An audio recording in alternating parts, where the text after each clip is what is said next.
जय हिंद दोस्तों, आपका हार्दिक स्वागत है आपके अपने चैनल दैलू एकेडमी पर। आपके लिए लेकर आए हैं दोस्तों करंट अफेयर के कुछ मोस्ट इंपोर्टेंट क्वेश्चन। और दोस्तों आप हमारे चैनल पर पहली बार आए हो तो दोस्तों चैनल को सब्सक्राइब कर लें, बेल आइकन प्रेस कर लें ताकि आने वाली क्लास का नोटिफिकेशन मिले आपको सबसे पहले। और दोस्तों क्लास अच्छी लगे तो अपने दोस्तों में ज़रूर शेयर करें। और इससे पहले ही क्लास आपने ना देखी हो तो हमारी प्लेलिस्ट से जाकर इससे पहले ही क्लास देख सकते हैं। और दोस्तों हमारे चैनल पर आपको सुबह 6 बजे डेली टॉप करंट अफेयर के 15 क्वेश्चन मिल जाया करेंगे। तो दोस्तों हमारे चैनल को सब्सक्राइब कर लें। इसी के साथ चलते हैं दोस्तों आज की क्लास के पहले प्रश्न की तरफ। जैसे कि दोस्तों आज की क्लास का पहला प्रश्न है, वित्तीय वर्ष 2023-24 के पहले 4 माह में भारत का राजकोषीय घाटा वार्षिक लक्ष्य के कितने प्रतिशत तक पहुंच गया है। तो दोस्तों वित्तीय वर्ष 2023-24 के लिए पहले 4 महीनों में भारत का राजकोषीय घाटा वार्षिक लक्ष्य के कितने प्रतिशत तक पहुंच गया है। तो दोस्तों यह पहुंचा है 33.9% तक। 33.9% तक पहुंचा है। तो दोस्तों इसका राइट आंसर हो जाएगा option number A. Option number A is right answer.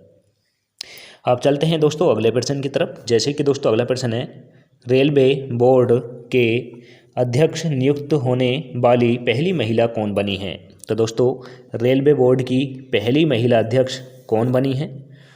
तो दोस्तों यह बनी है जय वर्मा सिन्हा। जय वर्मा सिन्हा रेलवे बोर्ड की पहली महिला अध्यक्ष बनी हैं। तो दोस्तों इसका राइट आंसर हो जाएगा option number B. Option number B is right answer. अब चलते हैं दोस्तों अगले प्रश्न की तरफ। जैसे कि दोस्तों अगला प्रश्न है, उत्तर पूर्वी क्षेत्र का कौन सा राज्य 0 से 5 वर्ष की आयु के बच्चों के लिए आधार लिंक्ड जन्म पंजीकरण शुरू करने वाला पहला राज्य बन गया है। तो दोस्तों उत्तर पूर्वी क्षेत्र का कौन सा राज्य 0 से 5 वर्ष के बच्चों के लिए आधार लिंक्ड जन्म पंजीकरण शुरू करने वाला पहला राज्य बना है। तो दोस्तों ऐसा करने वाला पहला राज्य बना है नागालैंड। नागालैंड दोस्तों उत्तर पूर्वी क्षेत्र का 0 से 5 तक के बच्चों का आधार लिंक्ड जन्म प्रमाण पत्र करने वाला पहला राज्य बना है। तो दोस्तों इसका राइट आंसर हो जाएगा option number D. Option number D is right answer. अब दोस्तों यहाँ पर राज्यों का जिक्र हुआ है तो दोस्तों इन सभी राज्यों की राजधानी बता दूं, नोट कर लें।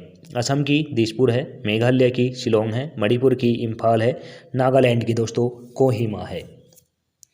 अब चलते हैं दोस्तों अगले प्रश्न की तरफ। जैसे कि दोस्तों अगला प्रश्न है, किस मीडिया आउटलेट ने 5,963 करोड़ रुपए के 5 साल के सौदे में भारत के घरेलू क्रिकेट मैचों और बीसीसीआई द्वारा आयोजित टूर्नामेंटों के प्रसारण के लिए मीडिया अधिकार सुरक्षित किया है। तो दोस्तों यह किस न्यूज़ ने किया है। तो दोस्तों यह किया है वायकॉम 18 ने। वायकॉम 18 ने किया है। तो दोस्तों इसका राइट आंसर हो जाता है option number D. Option number D is right answer.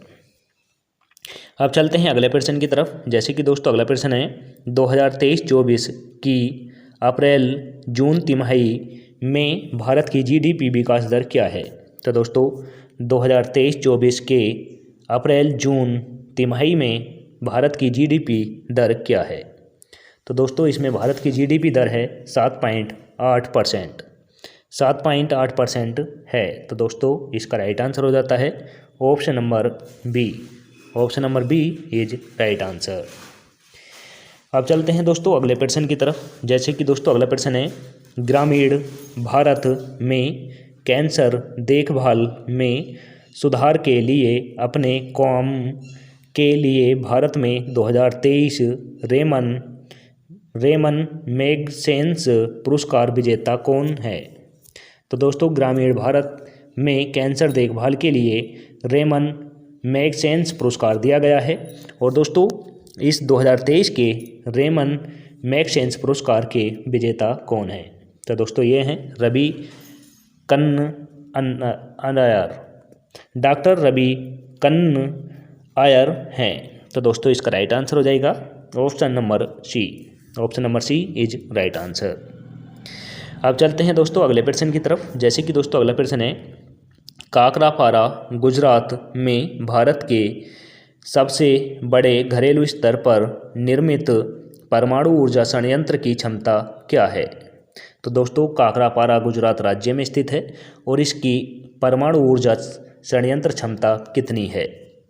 तो काकरापारा परमाणु संयंत्र की कितनी ऊर्जा क्षमता है? तो दोस्तों इसकी ऊर्जा क्षमता है 700 मेगावाट। 700 मेगावाट तक की यह ऊर्जा उत्पन्न करता है। और दोस्तों काकरापारा परमाणु संयंत्र यह गुजरात राज्य में स्थित है।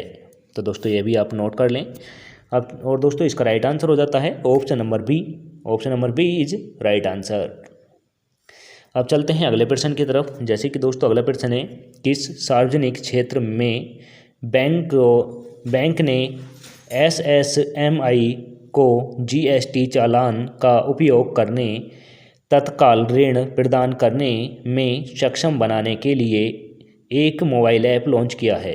तो दोस्तों सार्वजनिक क्षेत्र में बैंक ने SSMI को GST चालान का उपयोग करके तत्काल ऋण प्रदान करने में सक्षम बनाने के लिए एक मोबाइल ऐप लॉन्च किया है। तो दोस्तों यह कौन सा मोबाइल ऐप है? तो दोस्तों यह है Punjab national bank. Punjab national bank ने यह ऐप लॉन्च किया है। तो दोस्तों इसका राइट आंसर हो जाता है option number C. Option number C is right answer. अब चलते हैं अगले प्रश्न की तरफ। जैसे कि दोस्तों अगला प्रश्न है, Q1FY24 में अखिल भारतीय आवास मूल सूचकांक की वर्ष वृद्धि दर क्या थी? तो दोस्तों Q1FY24 में अखिल भारतीय आवास मूल्य सूचकांक की वर्ष वृद्धि दर क्या है? तो दोस्तों यह है 5.1%। 5.1% है। तो दोस्तों इसका राइट आंसर हो जाता है option number C. Option number C is right answer. अब चलते हैं अगले प्रश्न की तरफ। जैसे कि दोस्तों अगला प्रश्न है, CCI ने किस एयरलाइंस को टाटा SIA एयरलाइंस के साथ विलय की मंजूरी दी है? तो दोस्तों CCI जो है इसने एयरलाइंस टाटा SI एयरलाइंस के साथ किसे विलय करने की मंजूरी दी है? तो दोस्तों यह दी है एयर इंडिया को। एयर इंडिया को टाटा AI एयरलाइंस के साथ विलय करने का मंजूरी दे दी है। तो दोस्तों इसका राइट आंसर हो जाएगा option number B. Option number B is right answer.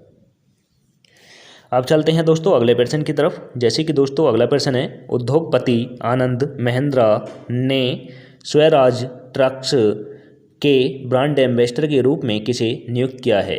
तो दोस्तों उद्योगपति आनंद महिंद्रा जी ने स्वराज ट्रक्स के ब्रांड एम्बेसडर के रूप में किसे नियुक्त किया है? तो दोस्तों यह किया है महेंद्र सिंह धोनी को, MS धोनी को किया है। तो दोस्तों इसका राइट आंसर हो जाएगा ऑप्शन नंबर सी। हमारे देश के क्रिकेटर महेंद्र सिंह धोनी को आनंद महिंद्रा जी ने स्वराज ट्रक्स के ब्रांड एम्बेसडर के रूप में नियुक्त किया है। तो दोस्तों इसका right answer option number C हो जाता है। अब चलते हैं अगले प्रश्न की तरफ। जैसे कि दोस्तों अगला प्रश्न है, भारत में एक राष्ट्र एक चुनाव की संभावना तलाशने वाली समिति का नेतृत्व कौन कर रहा है? दोस्तों हमारे भारत में एक राष्ट्र एक चुनाव का पहल जारी है और इस पहल का नेतृत्व कौन कर रहा है? तो दोस्तों इसका नेतृत्व कर रहे हैं रामनाथ कोविंद जी कर रहे हैं। हमारे देश के पूर्व राष्ट्रपति रहे रामनाथ कोविंद जी एक राष्ट्र एक चुनाव का नेतृत्व कर रहे हैं। तो दोस्तों इसका राइट आंसर हो जाता है ऑप्शन नंबर ए। आपसे पहले दोस्तों राष्ट्रपति रहे थे रामनाथ कोविंद जी और वर्तमान में राष्ट्रपति हैं दोस्तों द्रौपदी मुर्मू। और दोस्तों द्रौपदी मुर्मू जो हैं यह जनजाति से निवास करती हैं, यह भी याद रखें। अब चलते हैं दोस्तों अगले प्रश्न की तरफ। जैसे कि दोस्तों अगला प्रश्न है, 2023 में भारत के लिए मूडीज का संशोधित सकल घरेलू उत्पाद विकास पुनर्नुमान क्या है? तो दोस्तों 2023 में भारत के लिए मूडीज का संशोधित सकल घरेलू उत्पाद विकास पूर्व अनुमान क्या है?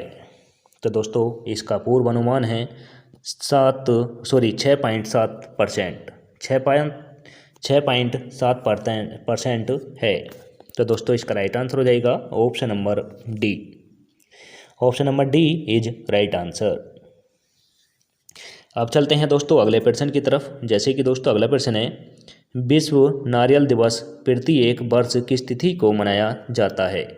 तो दोस्तों विश्व नारियल दिवस प्रत्येक वर्ष किस तारीख को मनाया जाता है? तो दोस्तों विश्व नारियल दिवस मनाया जाता है 2 सितंबर को। 2 सितंबर को विश्व नारियल दिवस के रूप में मनाया जाता है। तो दोस्तों इसका राइट आंसर हो जाता है option number A. Option number A is right answer. अब चलते हैं अगले प्रश्न की तरफ। जैसे कि दोस्तों अगला प्रश्न है और आज की क्लास का लास्ट क्वेश्चन है, सीरिया आधारित वित्त का पता लगाने के उद्देश्य से किस देश ने 1 सितंबर को अपना उद्घाटन इस्लामिक बैंकिंग पायलट कार्यक्रम शुरू किया है?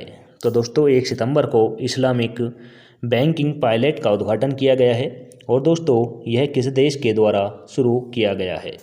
तो दोस्तों यह किया गया है रूस के द्वारा। रूस के द्वारा इस्लामिक बैंकिंग पायलट का कार्यक्रम शुरू किया गया है और दोस्तों यह 1 तारीख को शुरू किया गया है, यानी दोस्तों 1 सितंबर को शुरू किया गया है। यह भी आप नोट कर लें। और दोस्तों इसी के साथ इसका राइट आंसर हो जाता है option number A. Option number A is right answer. और दोस्तों यहाँ पर हमारी क्लास समाप्त होती है। अब चलते हैं टेस्ट वाले क्वेश्चन की तरफ, जिसका आंसर दोस्तों आपको कमेंट करके देना होगा। तो दोस्तों देखते हैं आप लोगों में से कितने लोग आंसर कमेंट करके देते हैं। तो दोस्तों क्वेश्चन है, कौन सी संस्था भारत की पहली कार्बन नेगेटिव गैरीसंस या सेंस संरचना बन गई है? तो दोस्तों आंसर कमेंट करके देना है। ऑप्शन नंबर ए में दे रखा है दोस्तों रक्षा सेवा स्टाफ कॉलेज, यानी दोस्तों इसकी शॉर्ट फॉर्म में DSSC। ऑप्शन नंबर बी में दे रखा है दोस्तों राष्ट्रीय रक्षा एकेडमी, यानी दोस्तों शॉर्ट में दे रखा है NDA। तो दोस्तों और ऑप्शन नंबर सी में दे रखा है भारतीय सैन्य एकेडमी IMA। और दोस्तों ऑप्शन नंबर डी में दे रखा है मिलिट्री इंजीनियरिंग कॉलेज, यानी दोस्तों CMI। तो दोस्तों इसका आंसर आपको कमेंट करके देना है। और दोस्तों इसी के साथ आज की क्लास हमारी समाप्त होती है। आपको क्लास कैसी लगी कमेंट करके ज़रूर बताएं। क्लास अच्छी लगी हो तो दोस्तों अपने दोस्तों में ज़रूर शेयर करें। चैनल पर पहली बार आए हों तो दोस्तों चैनल को सब्सक्राइब कर लें, बेल आइकन प्रेस कर लें, ताकि आने वाली क्लास का नोटिफिकेशन मिले आपको सबसे पहले। और दोस्तों हमारे टेलीग्राम चैनल का लिंक डिस्क्रिप्शन में मिल जाएगा, वहाँ से जाकर आप PDF डाउनलोड कर सकते हैं। मिलेंगे दोस्तों नेक्स्ट क्लास के साथ। जय हिंद, वंदे मातरम।